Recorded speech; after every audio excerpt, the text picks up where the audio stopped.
दोस्तों एग्जाम्स करीब है और अब टाइम आ गया है कि आप सीरियस हो जाएं। जो भी समय आपके पास बचा है उसे आप कैसे मैनेज करते हो और अगले कुछ हफ्तों में अपनी स्टडीज को कैसे प्लान आउट करते हो, वही डिसाइड करेगा कि एग्जाम डेट पर आपकी परफॉर्मेंस कैसी होगी।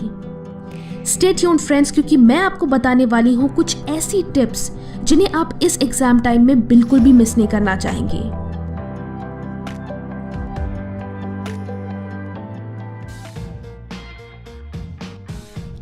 नंबर 1, किसी भी युद्ध में जाने से पहले एक रणनीति की जरूरत होती है और आपके आने वाले एग्जाम्स किसी युद्ध से कम नहीं है। सो इस महायुद्ध में जाने से पहले आपको एक रणनीति बनानी है, स्ट्रैटेजी बनानी है, जिसे हम स्टडी प्लान कहते हैं। सो सबसे पहले तो कैलेंडर उठाओ और युद्ध का दिन घोषित करो, यानी मार्क करो। उस दिन से लेकर जो भी गिने चुने दिन बचे हैं उन्हें काउंट करो। इट्स ओके, घबराओ मत, काउंट करो और अकॉर्डिंगली अपने बचे हुए सिलेबस को डिवाइड करो। डिपेंडिंग अपॉन कि कौन सा सब्जेक्ट टाइम कंज्यूमिंग है, इजी है या स्कोरिंग है, उन्हें अकॉर्डिंगली उतना टाइम अलॉट करो।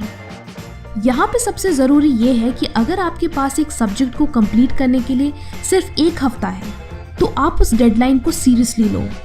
डोंट प्रोक्रेस्टिनेट, चीज़ों को लास्ट मिनट के लिए मत छोड़ो and stick to your study plan. अब आपके लिए फायदेमंद यही होगा कि हर सब्जेक्ट में जो सबसे स्कोरिंग चैप्टर्स हैं, जिनसे हर बार क्वेश्चंस आते हैं, उन्हें आप पहले कंप्लीट करो। सो इसे फिगर आउट करने के लिए आपका ब्रह्मास्त्र होगा प्रीवियस ईयर क्वेश्चन पेपर्स। पहली बात, प्रीवियस ईयर क्वेश्चंस को कभी अंडर एस्टिमेट मत करना। जो बच्चे सोचते हैं कि नहीं मैं तो पूरी बुक पढ़ के जाऊंगा, मुझे तो प्रीवियस ईयर क्वेश्चंस की जरूरत ही नहीं, उन्हें मैं बोलना चाहूंगी all the best, that's it. Previous year questions असल में एक टूल है जिससे आप टॉप मार्क्स स्कोर कर सकते हैं, बिकॉज तब आपका ध्यान पूरी बुक को पढ़ने में नहीं, सिर्फ वही पढ़ने में होगा जो एग्जाम पॉइंट ऑफ व्यू से इंपॉर्टेंट है। आपका ब्रेन लेस क्राउडेड होगा एंड आप एग्जाम के दिन इंपॉर्टेंट चीज़ों को याद रख पाएंगे। सो एटलीस्ट लास्ट 5 years के प्रीवियस ईयर क्वेश्चन स्कैन करो एंड फिगर आउट कि आपका फोकस किन एरियाज में ज़्यादा होना चाहिए। Number 4, prioritise sleep. लुक, अगर आपको लगता है कि आप लगातार 12 घंटे 16 घंटे पढ़ोगे एंड आप एग्जाम में अच्छा परफॉर्म करोगे, देन यूर रॉन्ग। इससे आप mostly irritated, distracted and burned out feel करोगे।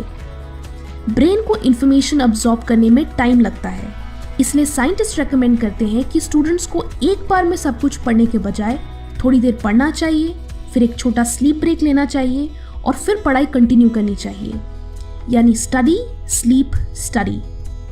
इसके लिए आप आफ्टरनून में बस 30 to 45 मिनट्स के लिए सो जाओ और रात में भी proper sleep low, 6 to 7 hours at least. इसके मल्टीपल फायदे हैं।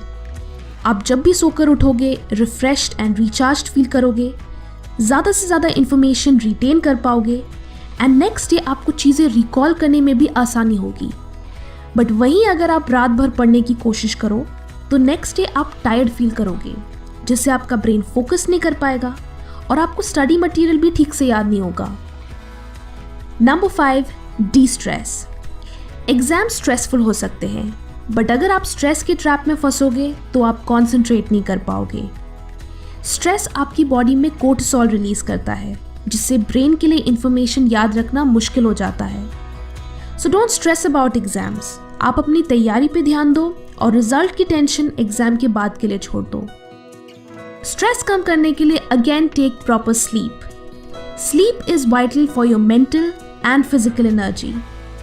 Also move. अगर एक्सरसाइज ज़्यादा लगे तो just go for a walk, get some fresh air and let yourself relax. किसी भी तरह की फिजिकल एक्टिविटी आपके एनर्जी लेवल्स को इंक्रीज करेगी एंड इससे आपकी मेमोरी भी इंप्रूव होगी। लास्ट जो सबसे क्रिटिकल टिप है वो है active recall and space repetition technique. अगर आप रीडिंग और हाईलाइटिंग वाली मेमोराइजिंग टेक्निक्स यूज करते हो then let me break it to you, ये टेक्निक्स बिल्कुल भी इफेक्टिव नहीं है।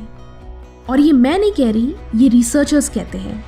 अगर आप लंबे समय के लिए चीज़ों को याद रखना चाहते हो then use active recall and space repetition technique. इन टेक्निक्स को मैंने डिटेल में इस वीडियो में एक्सप्लेन किया है, तो आप इसे ज़रूर देखें। ये साइंटिफिकली प्रूवन है and this will help you study smart and score better in exams.